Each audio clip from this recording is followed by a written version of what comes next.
11월 13일 목요일 복음 이끄는 일상 시작하겠습니다.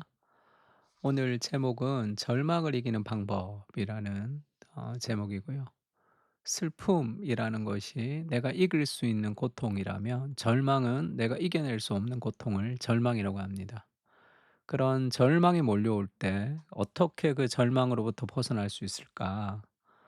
우리를 절망시키는 그 감정의 끝자락을 깊이 추적해 보면 우리의 마음속에 우상이 무엇인지를 보여줍니다.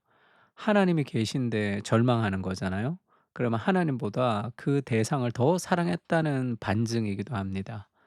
그러니까 자식을 하나님보다 더 사랑하는 사람이 있다면 그 자식이 자신을 실망시킬 때 무엇으로도 위로가 되지 않고 절망을 경험합니다.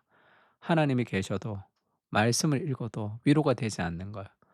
결국 우리를 절망시키는 것은 하나님보다 더 사랑하는 대상이며 내가 하나님처럼 생각하는 가짜 하나님, 그 우상이죠. 단순히 내가 좋아하는 것을 상실하게 되면 실망하지만 내가 우상으로 삼고 있는 것이 없어지면 삶이 붕괴가 됩니다. 그러니까 내게 있던 것이 상실했을 때 도저히 내가 견딜 수 없는 죽고 싶어지는 그 무엇, 그것이 이제 우상이라고 할 수 있죠. 삶이 붕괴돼 버립니다.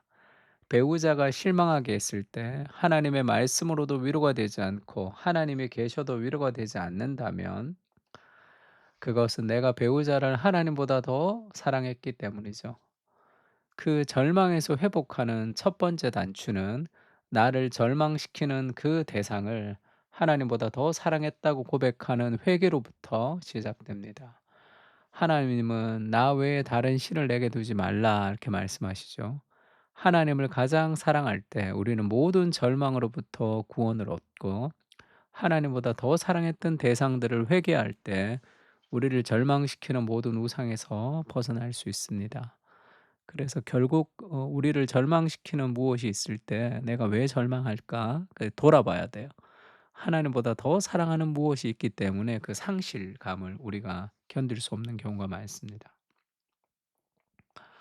"너는 나 외에 다른 신을 내게 두지 말라." 이렇게 얘기하시죠. 그것이 왜 그러느냐 하면 그것이 우리에게 가장 행복하기 때문에, 그게 우리에게 가장 필요하기 때문에. 하나님보다 더 사랑하는 대상을 사랑하면 그것은 잘못된 방식의 사랑이죠. 사랑의 순서가 잘못되기 때문에 건강한 열매를 맺을 수 없기 때문에 그렇습니다. 지금 창세기 22장을 보면 하나님이 그 아브라함에게 가장 큰 우상이 무엇이냐면 하나밖에 없는 자신의 아들이었습니다. 그 이후에 하나님이 아브라함을 시험하시려고 그를 부르시되 아브라함아 하시니 그가 이르되 내가 여기 있나이다. 여호와께서 이르시되 내 아들 내 사랑하는 독자 이삭을 데리고 모리아 땅으로 가서 내게 일러준 한 산 거기서 그를 번제로 드리라 이렇게 얘기하죠. 그 자식을 거의 우상처럼 생각해 하나님보다 더 사랑했던 대상이니까 하나님이 지금 그 번제로 드리라 하는 것이 그게 용납하기가 쉽지가 않죠. 아니 왜 하나님이 내게 이런 행동을 하시지? 인신 제사를 드리려고 하는가? 뭐 그렇게 해서 거부할 수도 있겠죠. 근데 아브라함이 씨름합니다. 나를 사랑하시는 그 하나님이 지금 그것을 버리라고 할 때 도저히 버릴 수 없을 것 같은데, 도저히 헤어질 수 없을 것 같은데, 도저히 그것이 없이는 내가 살 수 없을 것 같은데 하나님이 "그것을 버리라." 이렇게 얘기하실 때가 있죠. 그러니까 아브라함이 굉장히 고민하고 어려워합니다. 그러다가 하나님을 더 신뢰했던 거죠. 그러면서 왜 하나밖에 없는 독자 이삭을 통해서 하나님이 메시아의 씨를 줄 것이다 약속하셨는데 왜 그 아이를 없애라고 하실까? 그러면 하나님께서 그를 죽이면 다시 살리시겠구나라는 그 부활의 신앙으로 그가 성장하고 자라기 시작합니다. 그래서 그 이삭을 잡으려고 할 때 천사가 내려와서 "아브라함아, 아브라함아." 얘기하시면서 지금 여호와 이레 이삭을 대신해서 이 순양이 준비되어 있어서 그 양을 번제로 드리면서 지금 이 스토리가 끝이 납니다. 아브라함의 스토리가. 근데 이건 단순히 시험이 아니라 그랬죠. 단순한 시험이었으면 얘가 내 말을 지키나 지키지 않느냐 알아보는 단순한 시험이었으면 이삭을 죽이려고 했을 때 스톱 통과 이래야 되잖아요.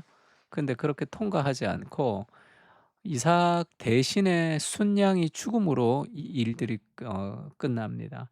그러면 결국 이삭은 죽어야 되는 대상이죠. 이삭은 번제로 드려야 되는 대상인데 이삭을 대신해서 순양 어린 양의 죽음을 통해서 구원을 얻는 그 구속의 드라마의 어떤 그리스도의 예표를 찬란하게 보여주는 그런 그리스도의 십자가를 보여주는 그림자 같은 장으로 창세기 22 장이 그려집니다. 내가 정말 사랑하는 아들을 내가 정말 놓지 못한다고 했으면 이 하나님의 이 구속의 드라마가 없어졌겠죠. 그것을 우리가 볼 수 없었겠죠.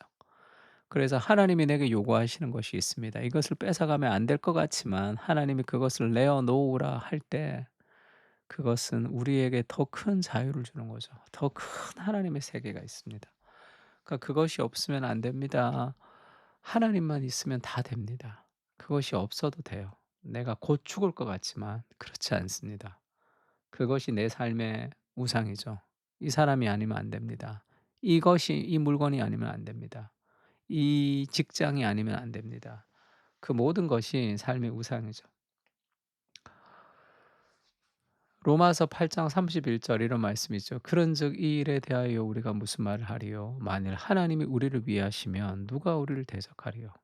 자기 아들을 아끼지 아니하시고 우리 모든 사람을 위하여 내어 주시니가 어찌 그 아들과 함께 모든 것을 우리에게 주시지 아니하겠느냐? 그의 아들을 우리에게 내어 주신 그분이 우리에게 말씀하시는 것은 절대 우리에게 불행해지지 않습니다. 우리 삶에 우상을 내어 놓으라 얘기할 때 그것이 너무 고통스럽지만 그것을 우리가 마음을 다해서 드릴 수 있는 그런 동기는 자기 아들의 목숨을 아끼지 않고 우리를 위해서 주신 분이 내게 요구하시는 것이라면 그것은 절대 내게 잘못될 리가 없는 거죠. 그래서 하나님 말씀을 좀 믿고 신뢰하며 순종해 보세요. 삶이 어떻게 되는가. 자기 아들 아끼지 아니하시고 우리 모든 사람을 위해 내어 주신 그 그리스도께서 내게 말씀하시는 것은 다 내게 선한 겁니다. 내가 하고 싶지 않아도 그 순종은 결국 아름다운 열매를 맺게 될 거예요. 그래서 그 하나님을 더욱더 신뢰할 때 우리는 우리 삶의 우상의 문제로부터 벗어날 수 있는 거죠. 나를 가장 사랑하시는 하나님께서 하시는 말씀은 모두 내게 필요한 말씀이며 내 인생의 행복을 위한 말씀입니다. 순종하게 하시고 내 안에 우상이 무너질 때마다 더 큰 자유와 기쁨을 누리게 됩니다. 놓을 수 없을 것 같은 것들을 놓게 하시고 도저히 없이는 살 수 없을 것 같은 것들을 놓게 하옵소서. 그래서 더 큰 자유를 경험하게 하옵소서. 아멘. 우상은 당장 매력적이지만 사실 시간이 지나면 그게 매력적이지 않죠. 그 자신의 감정을 신뢰해서 그렇습니다. 뭐 여자친구, 남자친구 처음 사귈 때 그 사람과 헤어지면 그 죽을 것 같이 힘들잖아요. 근데 지금 돌아보면 뭐 그 사람하고 결혼하지도 않았고 그리고 참 '그렇게 목숨 걸 일이 아니었다.' 이렇게 생각이 드는 거예요. 지금 우리가 놓고 싶지 않은 것도 마찬가지입니다. 성장해서 돌아보면 아무것도 아니에요. 놓아야 될 것을 놓으십시오. 하나님 우리와 함께 하시면 모든 것을 다 알 수 있죠. 이 절망은 우상으로 이끌고 그 우상은 회개로 이끌고 회개는 우리를 더 하나님을 사랑하는 사람으로 그래서 그 말씀에 순종할 때 더 큰 자유를 우리가 경험하게 됩니다. 그런 은혜가 우리에게 있었으면 좋겠습니다. 다 같이 기도하겠습니다.